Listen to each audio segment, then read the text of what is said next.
नमस्कार. आज आपण बघणार आहे अगदी हॉटेलमध्ये मिळतात तसे दही वडे आणि त्यासोबतच त्याची चटणी कशी बनवायची आहे ते पण बघतोय.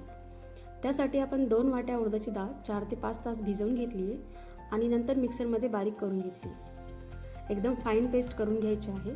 हात किंवा चमच घेऊन चांगलं फेटून घ्यायचे, त्याला हलकंसं करून घ्यायचे. बेसिकली त्यामध्ये हवा भरली गेली पाहिजे. 5 मिनिट फेटून घ्यायचं आहे.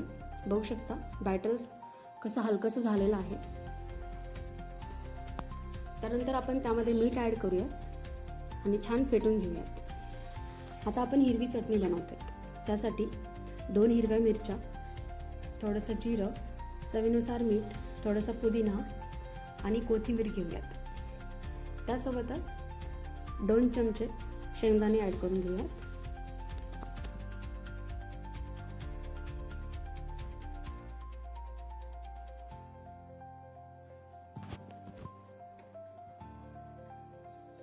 बघू शकता किती छान चटणी झालेली आहे आपली. आता त्यानंतर दही वड्यासाठी दही बनवून घेऊया. त्यासाठी दही छान फेटून घ्यायचं आहे. दह्यामध्ये थोडंसं मीठ आणि 2 चम्मच साखर ॲड करून घ्यायची आहे आणि दही छान फेटून घ्यायचं आहे, म्हणजे दही कसं एकदम क्रीमी बनतं. आपलं दही रेडी आहे, बाजूला ठेवून देऊया. आता आपण वडे तळायला घेऊयात. त्यासाठी कढईमध्ये तेल घ्यायचं आहे. आपल्याला मीडियम फ्लेमवर दही वडे तळायचे आहेत. वडा तळण्यासाठी पहिले पाण्यात हात बुडवून घ्यायचा आहे, म्हणजे कसं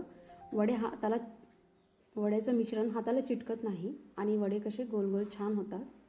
त्यानंतर एक एक करून वडे आपण तेलामध्ये घालून घेऊयात. बघा कसं सोनेरी रंग छान आला आहे. मीडियम फ्लेमवर सगळे वडे तळून घ्यायचे आहेत आपल्याला. आणि त्यानंतर एका बाउलमध्ये पाणी घ्यायचं आहे. त्यामध्ये वडे सोडून द्यायचे.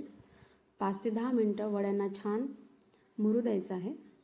त्यानंतर आपल्याला वडे बाहेर काढून घ्यायचे आहेत. त्याच्यातलं पाणी सगळं काढून घ्यायचं आहे.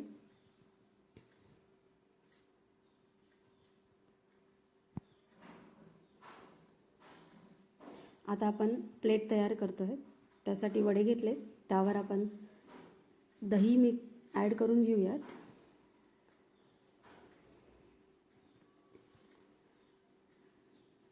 दह्यासोबतच आपण जी हिरवी चटणी बनवून घेतली आहे ती घालून घेऊया.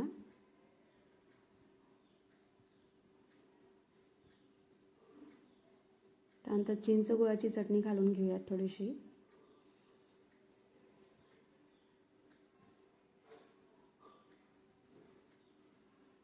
चिमूटभर जिरेपूड आणि चिमूटभर चाट मसाला टाकून घेऊयात आणि थोडेसे डाळिंबाचे दाणे घालून घेऊयात. तुम्हाला आवडत असेल तर तुम्ही शेवसुद्धा टाकू शकता. बघू शकता किती छान दहीवडा आपला रेडी आहे. तुम्हाला जर रेसिपी आवडली असेल तर लाईक करा, सबस्क्राईब करा.